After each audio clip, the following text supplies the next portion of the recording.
Main event of the evening.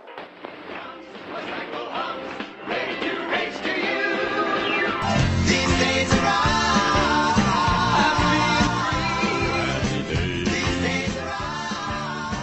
Hello and welcome to These Days Are Ours, a Happy Days podcast. I'm Peter. And I'm Joe. And today we are discussing the Roger Corman-produced Alien knockoff starring Erin Moran, Galaxy of Terror. Okay, Peter, tell us what happens in Galaxy of Terror. On the remote planet of Morganthus, a man struggles to save his downed spaceship only to get killed by a mysterious monster. Oh, look, I'm the monster. Sure enough. Yeah, he was, yeah. Elsewhere in the universe, on the planet Xerxes, the Oracle Mitru plays a game with her boss, the Planet Master, as he gives instructions to one of his underlings. A rescue ship will be sent to Morganthus, and the Planet Master will personally select the crew. You would do that? Such risk. It has been too long. I'm tired of waiting. The ship departs with its crew. Captain Trantor, Commander Ilvar, Demea, the technical officer, Ranger her second, Corey the cook, crewmen Quhad and Kaz, Aluma the empath, her old friend Cabron, the Professor and Mary Ann, and team leader Balon, who takes an immediate dislike to Cabron. The ship departs from Morganthus. Trantor comments on Ilvar's age, and he brings up another disastrous mission she was on, with the Hesperus. She stares into the distance, and ominously remarks that everyone has forgotten that now.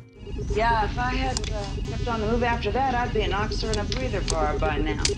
Then the ship makes the hyperjump to Morganthus. The landing is difficult, but Trantor successfully makes it. Cabron comforts the young, nervous Kaz. Take a deep breath. Hold it. And relax.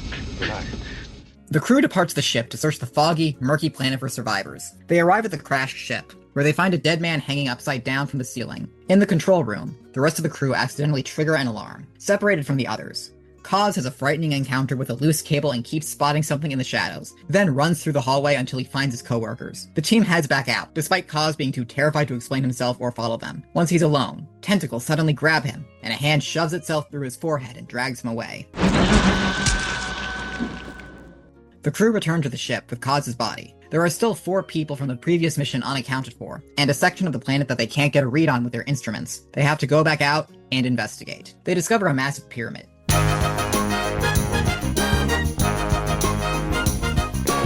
Ilvar, Demea, and Cabron climb up its side despite the powerful winds. Ilvar begins fretting about his age, then almost falls off of the mountain. The crew reach a massive glowing entrance, and Ilvar decides to grapple in, despite his crew protesting that they should all go. Oh, what a martyr. Martyr, I don't See you later, you martyr.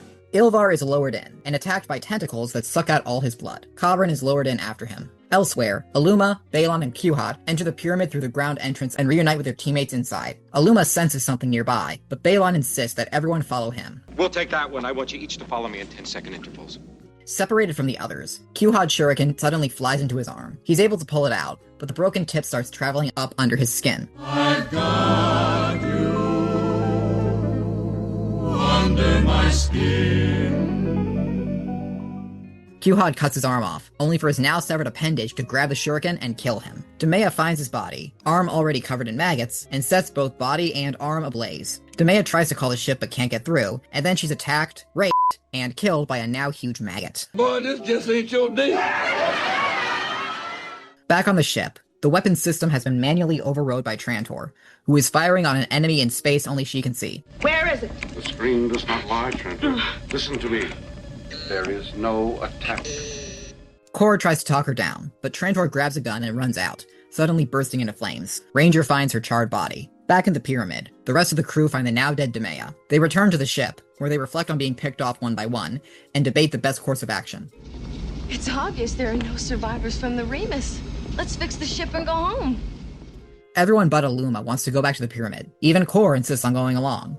And eventually, Aluma decides not to stay alone on the ship. Back inside the pyramid, they discover a tunnel through which they slide into a strange room full of intricate black architecture. The door shuts behind them, and the room is flooded with darkness. How much more black could this be? And the answer is none. None more black. Alone, Balon is attacked by a monster that disappears as quickly as it appeared. As he makes his way through, he is attacked again, and this time, he is killed. And there was much rejoicing. Ranger has a breakdown and tries to shoot Cabron before Aluma stops him. The crew separate again, and Ranger is attacked by a doppelganger, which he fights off. Aluma crawls through a tunnel, where more tentacles wrap themselves around her and squeeze until she bleeds, culminating in her head bursting.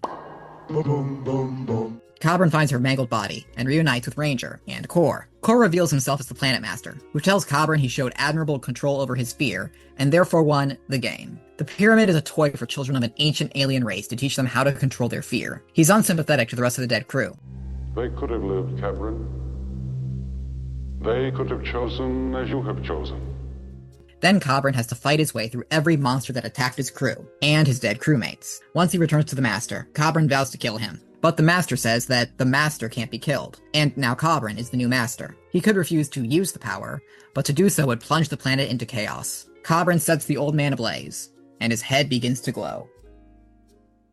Thank you, Peter. That was Galaxy of Terror. It was originally released sometime in 1981. This gets complicated. The movie supposedly had preview showings on September 4th, 1981 in Illinois and Indiana under the title Mind Warp, An Infinity of Terror. But I found numerous screenings in Minnesota in August 1981 with that same title. The movie's official U.S. release date is Thursday, October 1st, 1981. Stranded astronauts Edward Albert and Erin Moran, trapped in a living maze of terror on a world spawned by their darkest nightmares. The other big movies released that week were Zoot Suit, a drama about the 1940s race riots in Los Angeles, Enter the Ninja, a martial arts film starring Franco Nero and Sho Kosugi, and Paternity, a comedy in which Burt Reynolds tries to find a woman who will have his baby with no strings attached. Peter, do any of those movies appeal to you? Enter the Ninja, that sounds fun. In regards to Paternity, I just want everyone who is listening to this to know that the poster for that movie is Burt Reynolds pointing at you like Uncle Sam and saying, I want you to have my baby. And as someone who lived through the 1980s, I can remember when that poster was everywhere. It was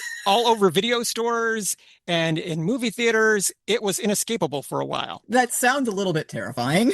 It was. It was a weird time to be alive. Burt Reynolds has an unusual proposition. I want you to have my baby. I want you to be the mother of my son. But he doesn't want to get married. Galaxy of Terror had only a limited theatrical release. It was rolled out slowly across the country in late 1981 and early 1982. It was then released on home video much more extensively. Whether or not it made any money varies from source to source. Both the budget and the grosses are disputed. Peter, do you think this film could have been a hit in movie theaters, or do you think it had to wait for home video to find an audience? I think that this is a home video kind of movie. Mostly it comes down to the fact that it is pretty obviously derivative of Alien. And I don't think it's a complete ripoff. I think it manages to find some weird creative twists. But watching it, yeah, you are going to come away from it thinking, this is very familiar. The movie was produced by Roger Corman's New World Pictures. At the time, Corman was heavily involved in making science fiction films that followed the lead of Star Wars and Alien. The trailer for this movie even featured scenes from another Corman sci-fi movie called Battle Beyond the Stars. There was a whole series of these Corman sci-fi epics. He took them fairly seriously. There was another one a year later called Forbidden World. A galactic troubleshooter summoned to the Forbidden World, held in an icy grip of fear by a weird biological mutation. And he got mad at an audience member for laughing during it, and they got into a physical altercation at a preview screening. That's what I love about Roger Corman. He made movies that were cheap and fast, but he also took the craft seriously. That's why he started the careers of just so many important people in the industry, including Ron Howard. You never get the sense that he's condescending to his audience, even though he is making these movies very quickly and cheaply. Galaxy of Terror was directed by a guy named Bruce D. Clark, a.k.a. B.D. Clark. Bruce is a New Zealand-born filmmaker who was active from the late 60s to the early 1990s as a director, producer, and writer. This is his best-known film. His other credits include the boxing drama Hammer, plus Naked Angels, The Ski Bum, Journey to Spirit Island, and Bad Attitude, and we'll put a pin in The Ski Bum. Ow! And come back to that one. The film's production designer and second unit director was James Cameron. James was a year away from his directorial debut, Piranha 2: The Spawning, and 3 years away from The Terminator. In 1986, Cameron directed Aliens, the official sequel to Alien. Bill Paxton, who was one of the stars of Aliens, was a set decorator on Galaxy of Terror. I think this movie probably helped get him the job of directing Aliens. What do you think? If it didn't, that's one hell of a coincidence. And I think it's fair to say that this movie may itself have been an influence on Aliens. Obviously, it is very Alien-esque, but it is also more action-oriented. Maybe that was an influence on Aliens. It kind of reminds me of the Batman, Dick Tracy, Batman Returns triangle that I've theorized. First, you've got Tim Burton's Batman, and then they make the Dick Tracy movie, which is very much in the vein of Batman. But one thing that Dick Tracy adds that Batman did not have is a sexy femme fatale who has a complicated relationship with our hero, who spends the entire movie kind of on his side, but kind of not. You're breaking and entering, you know. And what does Batman Returns have? A sexy femme fatale who has a complicated relationship with the hero, who is kind of on his side, but kind of not. Meow. This movie was written by B.D. Clark with Mark Siegler and an uncredited William Stout. Mark is an actor and writer from Ohio. He was one of the writers on B.D. Clark's previous films, The Ski Bum and Naked Angels, but he's better known as an actor. His movies include The Game, Nightmare on Elm Street 5, The Dream Child, Pump Up the Volume, and Patty Hearst. He also worked with Tom Bosley on Father Dowling Mysteries. And William Stout is a fantasy artist and illustrator from Salt Lake City, Utah, who's been active in the film industry since the late 1970s to the present day. He's worked on The Prestige, Raiders of the Lost Ark, Pan's Labyrinth, Men in Black, Predator, The Mist, Conan the Barbarian, Return of the Living Dead, the 1987 Masters of the Universe, House, Leviathan, and many more. He even designed the poster for More American Graffiti, and I can definitely believe that a concept artist or fantasy artist had a hand in planning this film out, because it seems like we're trying to get from one cool set piece to the next in this movie. 100%. And those set pieces are pretty cool. This is a great looking film, so I'm going to give a lot of the credit for that to William Stout. As for our main cast in the movie, we'll start with Erin Moran as Aluma. I sensed something around Cause, then when he died, it just vanished. Gone. By the time she did this movie in 1981, Erin had been a regular on two primetime series, Doctari and Happy Days, appeared in the movies Watermelon Man, 80 Steps to Jonah, and How Sweet It Is, directed by Jerry Paris and co-written by Gary Marshall. In addition to that, she guested on such series as The Waltons, The FBI, Family Affair, My Three Sons, Gunsmoke, and The Smith Family with Ron Howard. She was also Tova in the Tower of Babel episode of Greatest Heroes of the Bible. Peter, what did you think of Erin Moran as Aluma? Luna. I think that Aluma is kind of a weirdly written character. Her thing on the ship is that she is the empath. She describes herself as psi sensitive, so her job is to sense things. She's like a proto-Counselor Troy. I did appreciate that, even though you do kind of get the sense that she's there because we need a girl to be the love interest for the protagonist. She never comes across as passive or anything like that. She comes across as this very self-possessed, serious person. Even if she is underwritten, it doesn't feel condescending or anything like that. She did have a really bitchin' death scene. Erin Moran's death scene is awesome in this movie.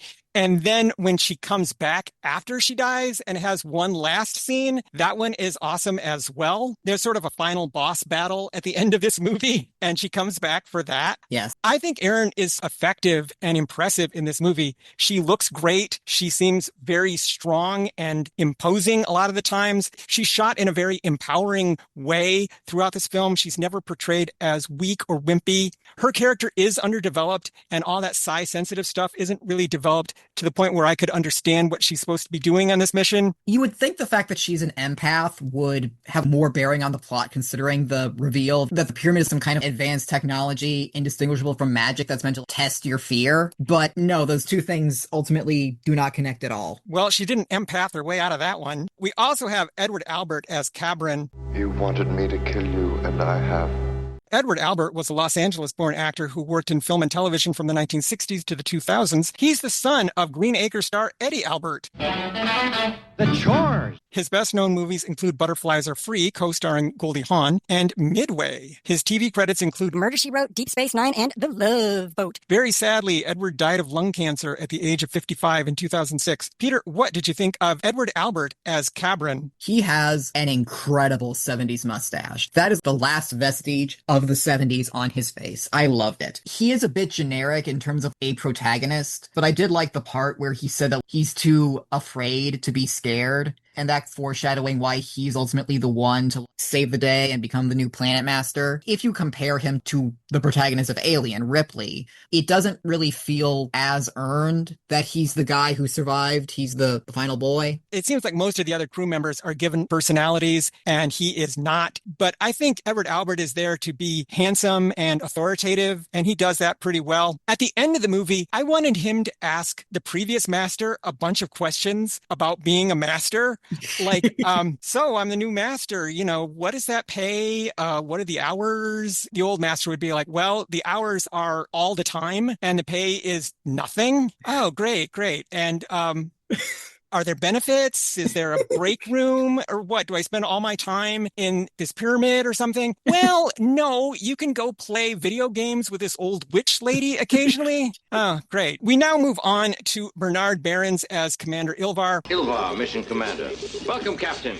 Bernard was a British-born actor who grew up in dire poverty in London and moved to Canada in search of a better life. He worked steadily in TV and film from the 1960s to the 2010s. His TV credits include Columbo, Little House on the Prairie, Dallas, The Twilight Zone, and more. His movies include Firefox, The Changeling, and The Man with Two Brains. He's also Obi-Wan Kenobi in the radio version of Star Wars, which I highly recommend.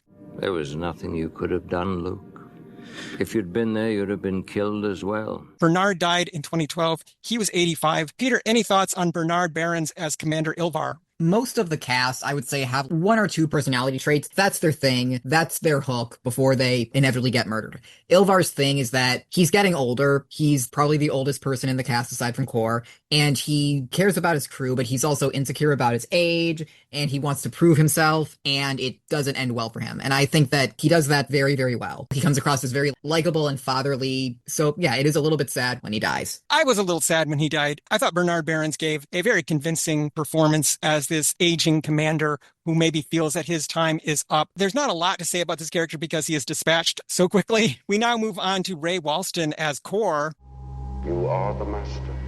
Ray was a very busy stage and screen actor from Mississippi who became familiar to generations of filmgoers and TV viewers through his dozens of offbeat roles from the 1950s to the 2000s. Maybe you know him as Uncle Martin, the Martian on My Favorite Martian, or Judge Henry Bone on Picket Fences. Maybe you know him as Mr. Hand in Fast Times at Ridgemont High. Maybe you know him as Poop Deck Pappy in Robert Altman's Popeye. There's one way to prove I ain't your father. Pick up that can of spinach. Yeah, but he also won a Tony for Damn Yankees and was in such classics as The Sting and The Apartment, and he's so good in The Apartment. Ray died in 2001. He was 86. Peter, what did you think of Ray Walston as Kor? As Kor, he has to be likable and unassuming, and that he is. As the Planet Master, he has to be very stoic and imperious and a little bit scary, and he's very good at that too. Yeah, Walston is basically just very good at just flipping the switch between these two personas. I'm always happy to see Ray Walston in any movie or TV show because I've seen him so many times before and I know he's always good. So I knew he was going to be good here. Kor is kind of an even-keeled character, so Ray Walston doesn't get to be as cranky and eccentric as he often is in other parts, but he's still quite good here. There is also a moment near the end of the movie where Cabron says,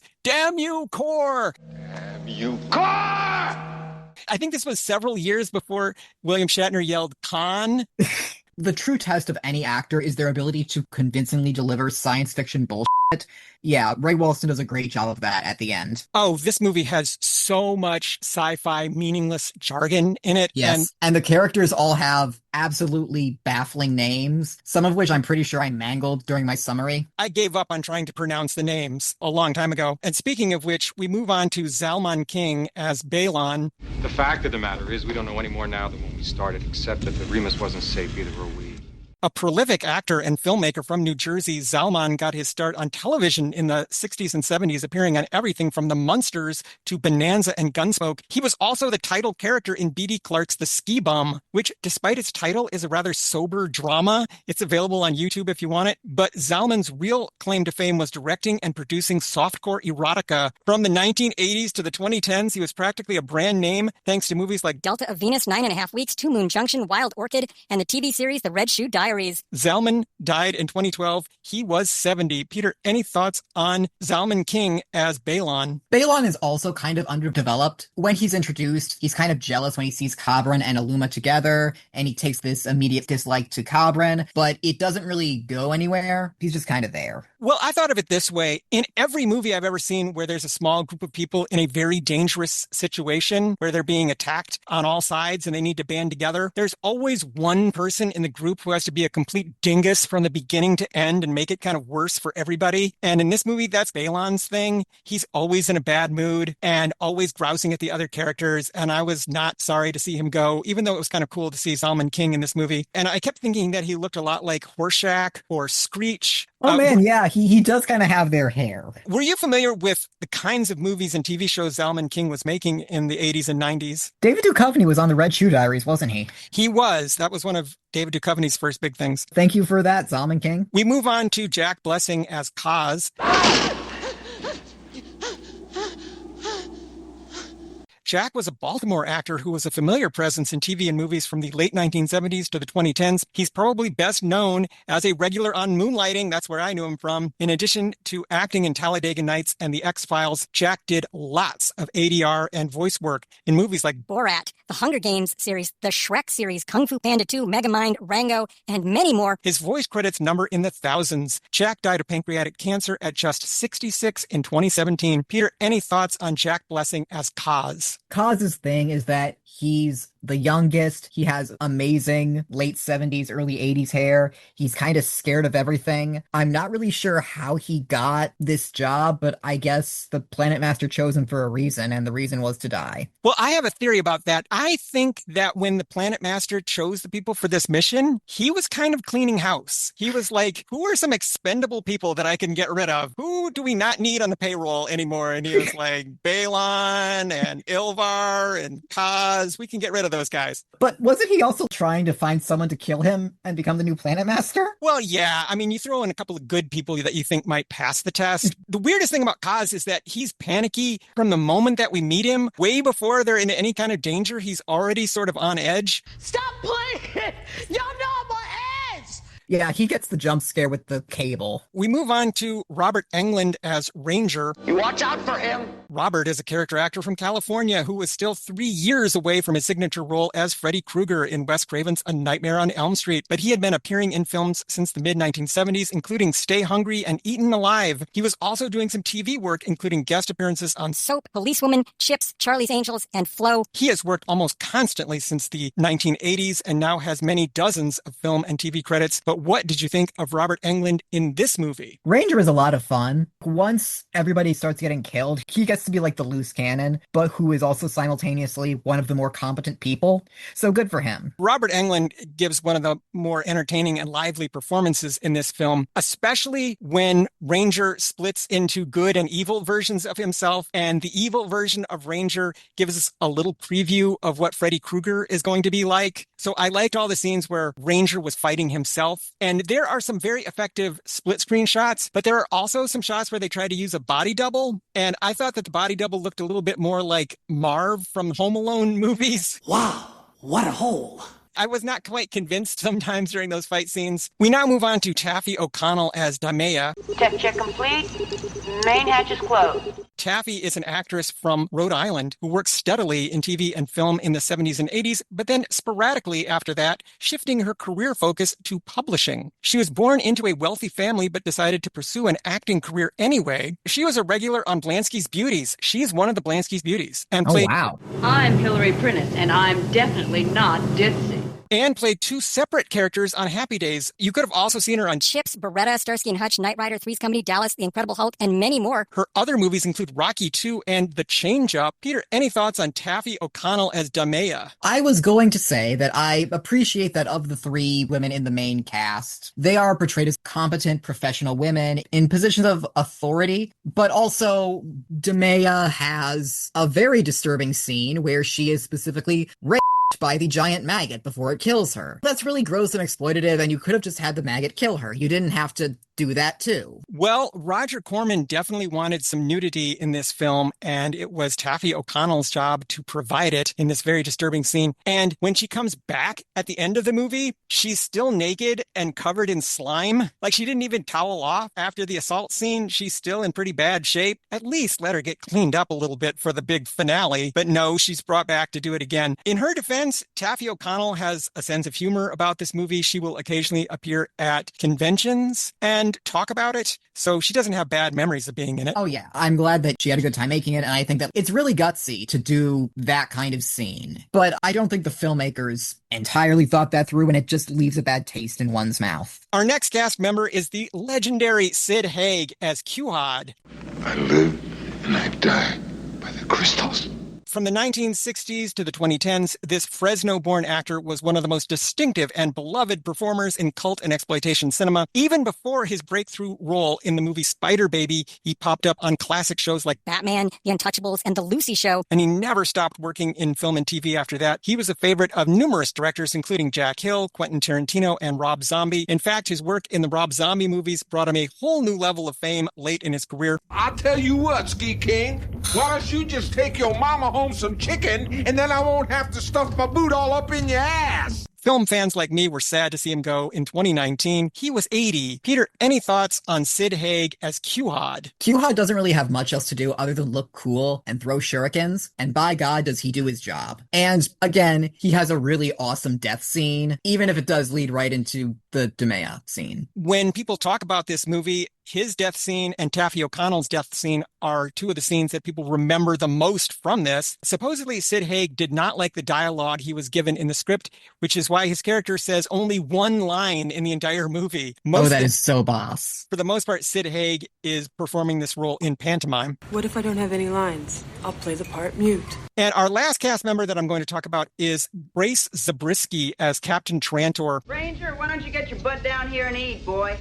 You're too busy being heroes out there to talk to us. Grace is an actress from New Orleans who's been working in film and television since the late 1970s. She's best known for her work with David Lynch. She was Sarah Palmer on Twin Peaks and acted in Wild at Heart and Inland Empire as well. But TV viewers may also know her as Susan Ross's mother on Seinfeld.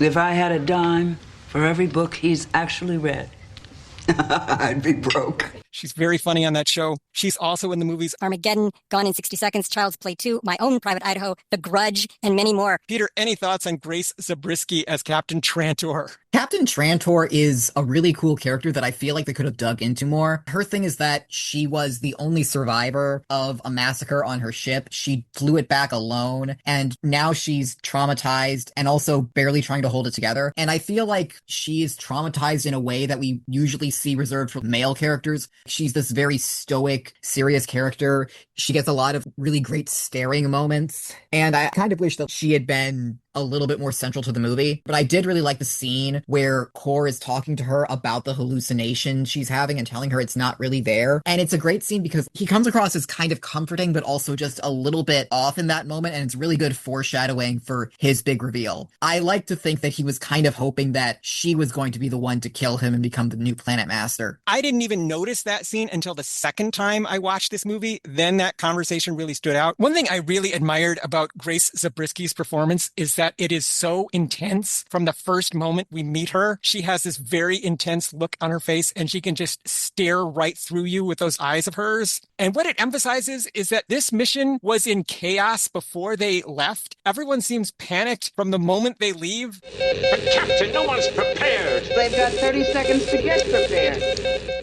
And I was like, why don't they just calm down and wait till they're ready and then go? But no, they have to go right then. One thing that I was worried about in this movie was that we were going to spend a lot of time with characters saying, I'm in charge here. I'm giving the orders around here. I'm flying this bucket of bolts. And we get a little bit of that, but not too much, because that could have wasted a lot of time in the movie. But overall, I thought Grace Zabriskie was great in this movie. And she too is given a great death scene. We get a full-on shot of her after she has been charred. I guess she kind of burst into flames. Yes. And after that, I called her Grace Zabrisket because that was a shot that could have gone on the poster. As for the music in Galaxy of Terror, the score for the film is by Barry Schrader, a musician and composer from Pennsylvania.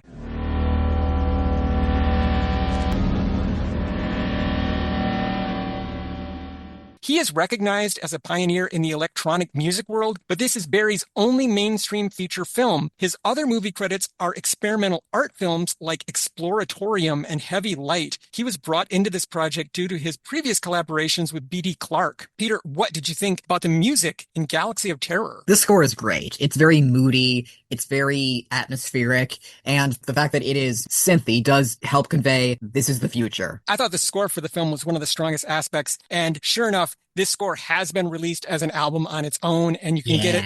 I love this. Barry Schrader should have done more movies. He was obviously very good at that, but he just did this one. As for our cultural and historical references in the film, this movie has been known by numerous titles. It was filmed as The Quest and has been released as Planet of Horrors, Planet of Terrors, and Mind Warp. Of all the titles, Peter, what do you think is the most accurate to describe what the movie is really about? I'd say Planet of Terror, because we don't really get a lot of the galaxy in this movie. It's just this one planet, really. That's what I thought, too. There really is no galaxy of terror. It's just this one planet. But the menu said galaxy of prawns. 3 prawns are hardly a galaxy. Galaxy of Terror was filmed in the spring of 1981. Erin Moran was between seasons 8 and 9 of Happy Days. Joni Loves Chachi was a full year away. And to me, it's amazing how she's often very weak and passive in her scenes with Scott Baio on Joni Loves Chachi, and she's so strong and in command, and that was a year earlier in this movie. Yeah, I guess that's something that the directors on the show were pushing for. Most of the movie was shot at a lumber yard in Venice, California, which is why a behind-the-scenes documentary about Galaxy of Terror was called Tales from the Lumber Yard. They talk about working in very cramped conditions when they were working on this film. But to me, all the sets look great. As we have said before, this movie looks fantastic. James Cameron and Bill Paxton did the thing. The panels on the wall of the ship are infamously made from styrofoam fast food containers. McDonald's only started using these containers in the late 1970s. They were phased out in the 90s due to environmental concerns. I wouldn't have thought of them as being styrofoam fast food containers unless I had been told. In John Carpenter's Dark Star, which is another low-budget sci-fi movie,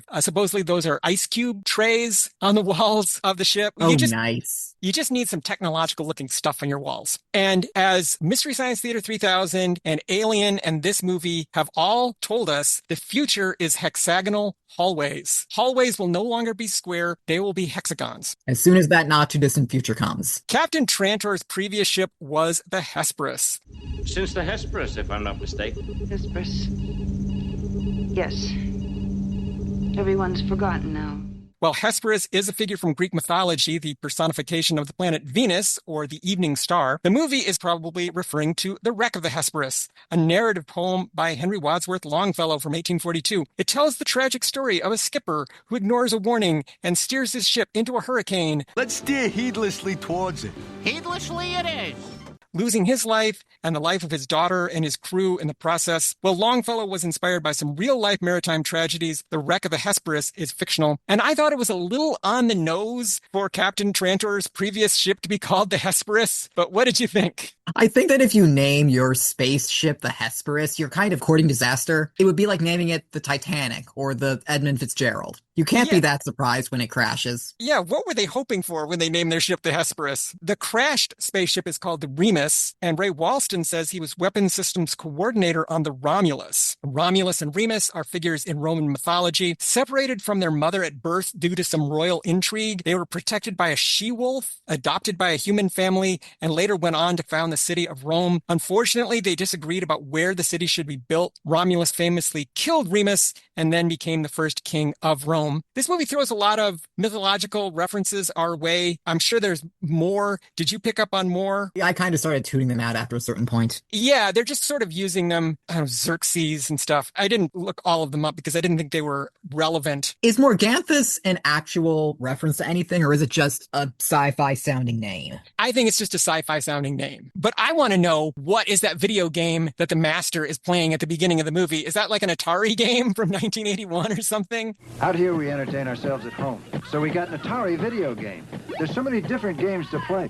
We especially like Space Invaders, zapping those little devils from outer space. It's fun. What I love about that scene is that you'd think that the Planet Master would have this evil, scary lair, like the one that the Emperor has in Star Wars, but instead he has this brightly lit room that is full of windows and sunlight, and it just looks really nice and pleasant in there. I love that. I like that too. That was such a nice place. I can see why he would want to go there occasionally and just kind of chill out, do some gaming, hang out with his one friend. The infamous maggot rape scene was added to the film by Roger Corman himself. Both director B.D. Clark and writer Mark Siegler objected, but Corman overruled them.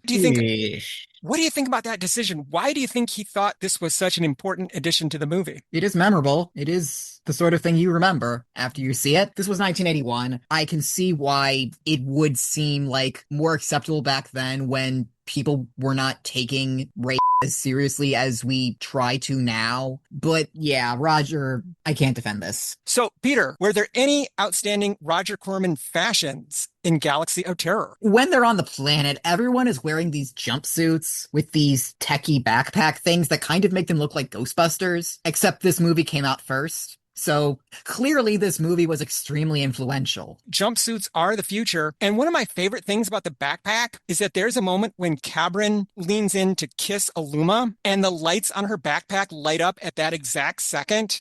And I'm not sure if that was intentional, but it's still kind of a cool moment. I thought the uniforms in the movie looked pretty good. What did you think? Oh, yeah. They do kind of capture that alien feeling of these are people doing a job. They're not trying to look glamorous. These are work clothes. It's a bad day of work for them, but this is work. So, Peter, I will ask that age-old, timeless question. Was this movie any good? Galaxy of Terror is a weird mishmash of Alien and Star Wars. You wouldn't think those two things would go very well together because they offer very different visions of space and time. Star Wars is this very fairy tale-esque franchise about space samurai going on epic adventures, and Alien is about people with jobs viewed as expendable by their employers who are thrown into this horrific situation because they are seen as expendable. And Galaxy of Terror is kind of a very weird hybrid of the two in a way that is actually very entertaining to watch. So it is a lot of fun. If you just want cool death scenes and amazing set design and names that are deeply, deeply confusing, you're gonna have fun with this. That being said, content warning for the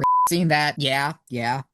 Apart from the maggot rape scene, Galaxy of Terror was a ton of fun for me. I had seen reviews of this movie because other YouTube channels had covered it, but I'd never actually sat through it. And now I'm so glad that I have. I understand completely why this movie has a cult following and why it's been reissued on DVD and Blu-ray and why the surviving cast members go to conventions and talk about this movie. After Star Wars and Alien, lots of low-budget filmmakers put out their own rip-off versions on the market. The market was flooded with space films for a few years after that. Oh, yeah. And a lot of them are really low effort and just stupid. And you could tell that a lot of thought and care went into Galaxy of Terror. They really cared about making this an interesting and exciting film and a memorable one, and one that does offer its own twist on the mythology. I didn't quite expect it to be essentially a big, long job interview, which is what this movie is. It's also sort of a sci-fi horror variation on Willy Wonka and the Chocolate Factory, where Cabrin is the Charlie Bucket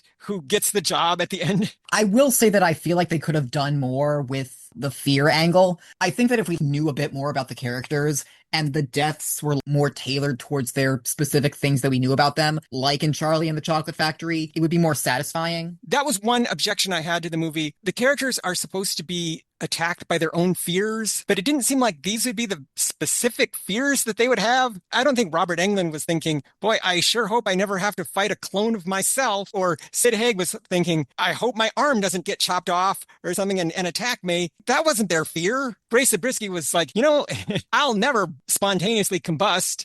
Nobody was saying that. Those weren't their specific fears. It just seems like random bad things happening to them. That is something they could have worked on, is have the deaths be more specific to their fears, but we don't really know them that well. It feels like in the Alien and Aliens movies, we spend a little bit more time with the crew getting to know them as people, and there's more scenes of them just kind of hanging around and talking, and we don't really have time for that in Galaxy of Terror. But that would be my only real complaint about the film structurally, is that the deaths don't really match up with the characters, and they don't make any effort to make them match up. But other than that, I would say that Galaxy of Terror would have been a great rental if you were 14 or something in the 1980s and you went to Blockbuster and got this movie. You would have gotten more than your money's worth out of it. There's lasers and monsters and things, and there's all kinds of violence, and there's a little bit of nudity. One aspect of the film that's been a little criticized is we only see actual monsters on screen for a few seconds, and some people say that the shots of the monsters are kind of laughable or silly. I didn't think that they were. We only get very brief glimpses of them, and I think that's intentional. Because they're hallucinations.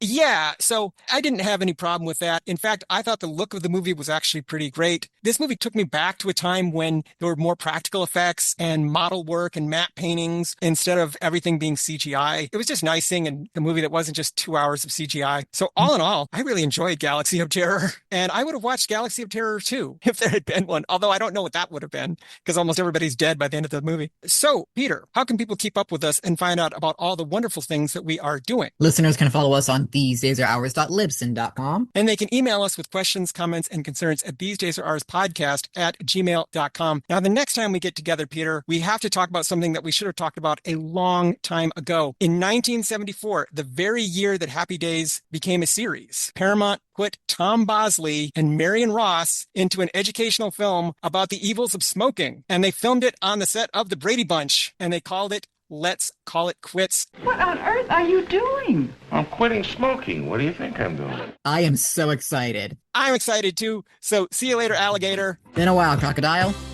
Why am I the darling of the female elite? Why does everyone fall at my feet? Could it be because I'm so sincerely sweet? Yes, I know how to be a master. Cultivate the need. Grab them by the greed. Slaves are guaranteed. When you know how to be a master. He knows how to be a master. I live and I die by the crystals.